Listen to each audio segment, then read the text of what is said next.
Hey there, cats and kitties. I am the Blues Man, Johnny Blues, coming at you live to talk about episode 9 of Star Trek Discovery, Into the Forest I Go. And this is, for all intents and purposes, the mid-season finale. The show will be taking a break until January. We see a little bit of a teaser at the end of the episode for what we can expect. And this was a pretty interesting episode. The Discovery made their move going directly against Cole and the Ship of the Dead, the sarcophagus ship, and right in orbit of the planet Pavo, where we left off from the previous episode. And I found it riveting. I found it to be pretty intense. And there was a little bit of an element of, it's like Michael Burnham, because she is the focused character, it's almost like she can do no wrong. She's the smartest, person in the room at all times and everything like that. Always questioning sort of orders and authority and whatever like that. Always seeming to know a little better than everyone else.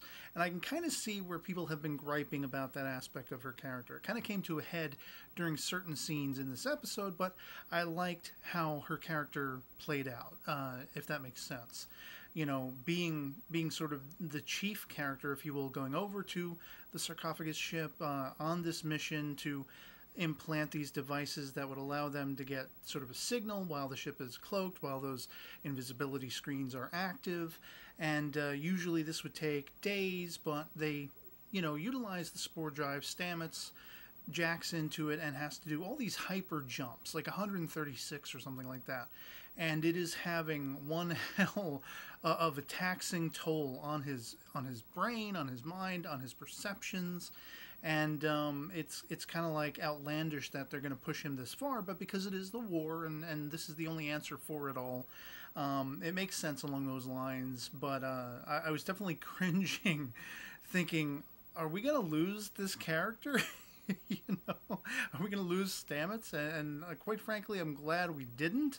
But then I don't know what the hell was up with that last jump to cap off the end of the episode. The entire aspect of Ash Tyler confronting L'Rell, his torturer for all intents and purposes, torturer and lover, without considering the theory, the speculation that he is the Klingon Vogue, the torchbearer, the albino Klingon. I was sort of riveted and compelled by the way they played the PTSD and his reaction to her and the fears and being, sort of consumed by shock and not being able to, hold up his end of being a boarding party on the Klingon vessel and everything like that, and sort of losing his mind. And we did have an answer to my speculation that the Admiral was still alive, although I guess she was incapacitated since we last saw her when L'Rell tried to electrocute her, and she can't feel anything, below the waist, seemingly. I don't know if this is just temporary or if it's going to kind of be, harkening back to the original series with Captain Pike, who was confined to a wheelchair. And even in the Abrams verse movies, we saw the Captain Pike, Bruce Green's Pike, temporarily in a wheelchair, sort of harkening back to that as well. And so I don't know if that's going to be a permanent injury for this Admiral or not. But they did rescue her. They did manage to rescue her, and she was alive. And, of course, Burnham was not going to take things lying down, not take no for an answer. She was not going to leave any potential human survivors behind, especially with the looming destruction. And I was calling into question the whole time I'm watching this, are they going to succeed? Are they actually going to be able to utilize this information and do the spore drive jumping and everything like that, and it'll actually all add up to their being able to destroy this ship or not? I didn't know exactly. I couldn't have predicted whether or not it would have been successful. But we also get a confrontation between, Burnham and Cole, which, we saw some hints of this in the previews and things like that. And I didn't know how it was going to be brought about. And it was kind of, opportunistic. It was out of necessity because Cole was going to warp the hell out of there. You know, not going to be privy to the tricks of the Discovery, the enchantment or whatever he said, this ability that this ship had and everything. And he was like, let's tuck tail and run, which is kind of interesting. You know, he's supposed to be this revolutionary Klingon to pick up where T'Kuvma left off, and he's all about just, you know, self power, all consuming power for himself and all that kind of stuff. And like here he is sort of talking like, well, okay, I don't know what's up with this wicked ship, you know, this witch doctory effect. Let's just go. You know. So of course Burnham had to answer to that and start shooting Klingons, and then she challenges him, and you know, I mean, it's kind of ridiculous that she didn't immediately have her ass handed to her. The whole Mary Sue thing, yeah, I get it. I get the complaint. But it wasn't like it was an easy fight for her. You know, there would be some who would say, oh, a human going up against a Klingon, they should have been killed almost immediately, you know, that kind of thing. You can chalk it up to her Vulcan martial arts upbringing. You can chalk it up to, you know, Cole's just bravado, trying to show off for his people. And there's a point where he gets her down. I mean, there's like 2 or 3 where he gets her down. And she is just about to be killed, you know. In fact, when they finally get the coordinates and everything and get all the information from the spore jumping and they can finally beam them out, were it not for her just sort of taking a leap of faith, you know, air quotes, but just, you know, jumping off the rail, he might have struck her down right then and there. So, you know, whatever like that. Story convenience, plot convenience, all the gripes, whatever, hearsay, and naysayers, whatever they want to say. For my part, I enjoyed it. I found it riveting. I found it compelling, and it was all kinds of intense to me. And then, of course, I liked the character moments, the character building moments where, you know, Burnham reconnects with Ash Tyler, and the whole time we're seeing the PTSD effect. His recollecting back to those torture sequences.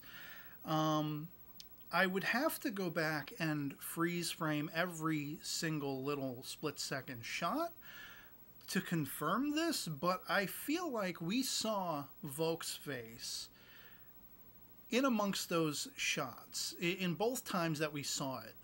You know, like, I don't think it was just L'Rell's face. I'm sure her face appeared in there, and I don't know if it was a quick succession where you're just trying, you know, they're just trying to give you the impression that it's just her face as the Klingon face. But I almost feel like this was, again, tipping the hat that, I mean, it's been a thorough brainwashing. His brain has been thoroughly reconfigured. If he is Vok, I feel like he doesn't know.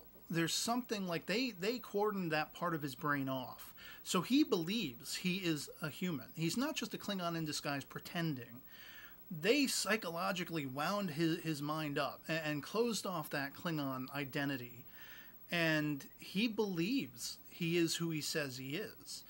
And I got the impression when he goes and visits L'Rell in the brig, you know, just before they're about to spore jump again, and they go into black alert, she's like, soon, or something like that. And I got the impression like she's got something. There's a word, you know, psychologically implanted word, a code word or something. She's got a device maybe hidden on her person somewhere. Something is going to reactivate the Vok side of his mind per her command, per the right timing. And that is going to be the reveal. That is going to be the travesty of, oh, here we thought this guy was Starfleet all along, and he is Vok, the Klingon torchbearer, formerly under T'Kuvma, taking T'Kuvma's place. That's the impression I got. And I got to say, I mean, out of all the Star Trek series, not only did we get F-bombs and cursing in this one, but we also got something I'm sure the lot of us have wanted to see for a long, long time, and that is, of course, Klingon boobies. I know I'm happy we got that. Yeah, like flashing back after he had his talk, that interpersonal interconnectivity with Burnham, and he's flashing back to them just out and out having sex. And I mean, seeing the ridge work going all the way down the back of her spine, and you know, she's all yelping and growling and you know, whatever the hell he's going through. I don't know. But yeah, she arcs back, and there they are, full form, you know, nipples and all, and it's just like, Okay. What's next? Are we going to get some Vulcans and Andorians? Some orgies going on here? I don't know. But no, that kind of made me laugh, and I was kind of cringing at the same time. I'm like, really? Do I want to see this? But obviously, that's how deep internally the connection is between Laurel and Tyler, whether he's Volk or not. But I think he most certainly probably is, and I think it's some kind of twisted aspect of her mind that, I mean, I don't know if they were intimate. If he is Volk, I don't know if they were intimate before this, transmogrification, this reconstructive surgery to turn him human, or however that was brought about. And you see, weapons and things that were allegedly torturing him. It could have been what was carving him up and restructuring his bone structure to make him human and all that kind of stuff. And but I don't know if Volk and she were intimate before that, and she got a twisted, sort of sickening sense of pleasure out of, the taboo of then getting with him in human form and experiencing that, experimenting with that. But, I mean, there's a whole load of questions that beg to be asked. Or maybe not, based on that imagery. And but it just seems to me like this is going to be answerable in some fashion. Because she said pointedly to him, I'm not going to let them hurt you. Well, they're on the Discovery at that point. She doesn't have to warn him, I'm not going to let the Klingons hurt you. Obviously, it's more along the lines of, I'm not going to let Starfleet, the Federation, the humans, hurt you. Trying to connect, trying to reach that deep down, hidden, cordoned off Volk personality. That's the impression I got from their exchange. And so I find that highly compelling. And I also found it really compelling, along the lines of Stamets really risking himself. Much as he was warning Tilly in the last episode, I can't take this to my significant other, the Doctor, Dr. Culver. It'll ruin his career, no matter which way it goes. Either he lied about it, or, I'm screwed up and he knew about it all along, and then they're going to, this, that, and the other thing, everything, how he outlined it. Well, that's out the window in this episode. Per Lorca, he's like, nah, we need the proof in the pudding. We need the data stream that we can call back on. Go tell your daddy biscuits that, here's what's been happening.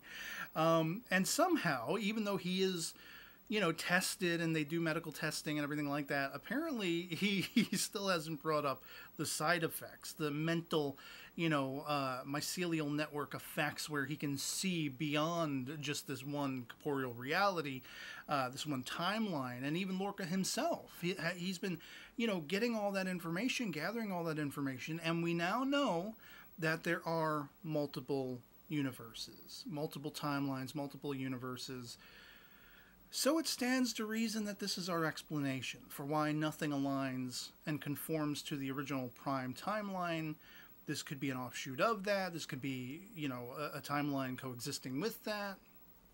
It could just be wholly different, while it's still the same, if that makes any sense. And so things like the Mirror Universe, things like the Abrams verse, things like universes we don't even know. All facets of that are sort of pseudo-explorable.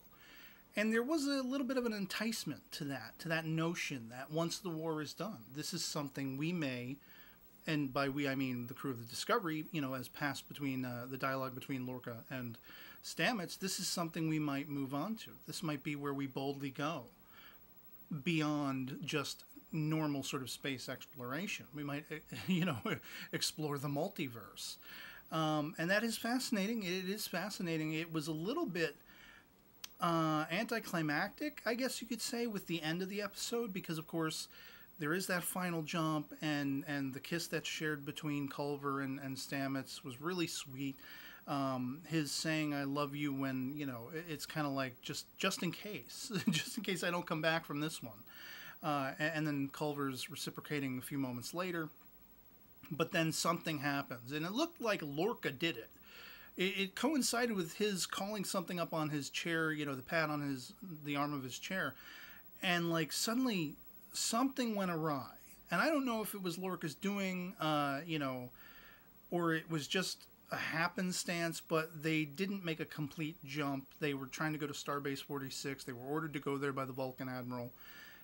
And it didn't complete, and now we don't know where we are, And it was just a little anticlimactic because, of course, a lot of the speculation has been, they warped to the mirror universe. Going all the way back to Jonathan Frakes' pseudo-promise that we would see the mirror universe in Discovery. Of course, that was something I had my hopes really built up high, but I was conflicted about. Because, on the one hand, I was I was going to be, penultimately excited with that, leaving off with some hint that this is the mirror universe, some hint that, oh crap, when we come back in January, my mind's prepared to be blown and everything like that. But at the same time, I was feeling a little disappointed, oh man, everybody's already predicting this. If it just proves to be true, it's you're gonna have so many people gloating, and I called it all along, and yada yada yada, and it's gonna diminish, at least for me, I felt like it was gonna diminish the weight of it. And then we don't get any of it. We just don't know where we are. Saru doesn't know where we are by the end. And I kind of wish we had gotten a little more. The one thing that did excite me all over again was the aspect that as Stamets came out of the chamber, his eyes go white. And in the teaser for where we're going to pick up with it again in January, you see him throwing his hubby or boyfriend, whatever they are. I don't know if they're married or not. But Dr. Culver. You see him throwing him. And I got massive flashbacks to Gary Mitchell, from the second filmed pilot where No Man Has Gone Before, that super normal power. I don't know if that's what's going on here, but it very well could be. His Esper count and all of that stuff could be off the charts, and he could be throwing people like they're rag dolls, including his significant other, which that does... entice me. That does excite me to explore that and try to understand what's going on with that. Find out where they pick up with that. If there is some level of significance calling back on the whole Gary Mitchell thing. But attained, that ability attained, if that is what it is, in a much different fashion. The spore drive, the hopping about and everything like that, and tapping into the mycelial, multiverse effect and all that kind of stuff. So, I mean, like I say, I just found this episode highly compelling, highly engrossing. I mean, my eyes were glued to every single thing that was happening, including the Klingon boobies. I'm not going to let that go, man. We got Klingon boobies for the first time ever. And, whatever. I thoroughly enjoyed this, and I'm thoroughly just stoked. I'm kind of annoyed. I'm kind of peeved that now we got to wait till January before we get any more of this. It's going to be a long wait to see where they pick up with it. And then subsequently, once season 1 is done, we know it's been renewed for a second season. Where are they going to go in a season 2? Are we still going to stick with Discovery proper, this crew, this cast? Are they going to be exploring the multiverse? Is it going to be something else entirely? I'm just really... anticipating that, highly anticipating finding out where they're going to go with it. And so as mid-season finales goes, it was a little, as I say, anticlimactic by the end, but the entire affair building up to that ending was riveting, was action-packed, and there was depth and intrigue, and it was compelling, and it grabbed me by the lapels, and I couldn't look away. I was just enamored with it, elated with it, and chomping every bit of it up, and so yeah, I mean, that's this show in a nutshell. I've been thoroughly enjoying it. Not every single aspect of it, but I have found even the episodes that irked me upon first watch, like the F-bomb episode. Oh, I had a hell of a time dealing with that. I just, as a writer, my literary mentality, I feel like it was just shoehorned in there, and it was a disservice to Star Trek. It was a disservice to entertaining, plotting and characterization and all that kind of stuff. It was unnecessary, and I really had a problem with it. I felt it could have been much better utilized. Why haven't we heard that word anywhere else in the series? It was because that was a dull scene where they were, regurgitating the same description of the spore drive and the tardigrade and how that all worked for the umpteenth time, for the third or fourth time. And so they pop in, or poop in, the F-bomb just to give it levity, just to grab your attention again and make waves and, the write-ups of the show, make headlines. And so I felt it was a disservice. It could have been utilized so much better, so much more effectively anywhere else. And watching that episode, I was really irked by it. My video reflects that. Upon subsequent viewings, I've watched that episode once or twice since. My sister wasn't watching them all with me, but I got her all caught up on them. And watching those episodes subsequently again with her, watching them for the first time, I had much less of a problem with a lot of it. Because now I knew it was coming. Now I wasn't blindsided by it, and it didn't affect me anymore. So even the episodes I do have a problem with upon first viewing that I spout off about in these videos, it turns out upon subsequent viewings, I'm used to it, I know it's coming, and I have much less of a problem, much less of an issue with it. And but this episode, I really have no complaints. I really, other than the pseudo anticlimactic ending, as I say, where we were all anticipating something grand or something mirror universe related or something. We didn't get that, and so it kind of petered out a little bit. Largely checking in with the uncertainty of where we're going to go next, where we even are. Everything else from the start to that moment was spectacular, at least to me. So I'd love to hear from you guys in the comments below what you thought of Episode 9, the mid-season finale of Star Trek Discovery, if you've seen it as well, and what you thought of it. Love it or hate it, anything goes in the comments below. Love having that conversation, even if our POVs happen to disagree. It's all about the topic of talk and talking about, at least for my part, a great series, a great, interesting series, more so than not. The good outweighs the bad, per my own perspective. And so yeah, otherwise that'll be pretty much it for me on this. Hope this video finds you well, and I'll catch you all later. Peace.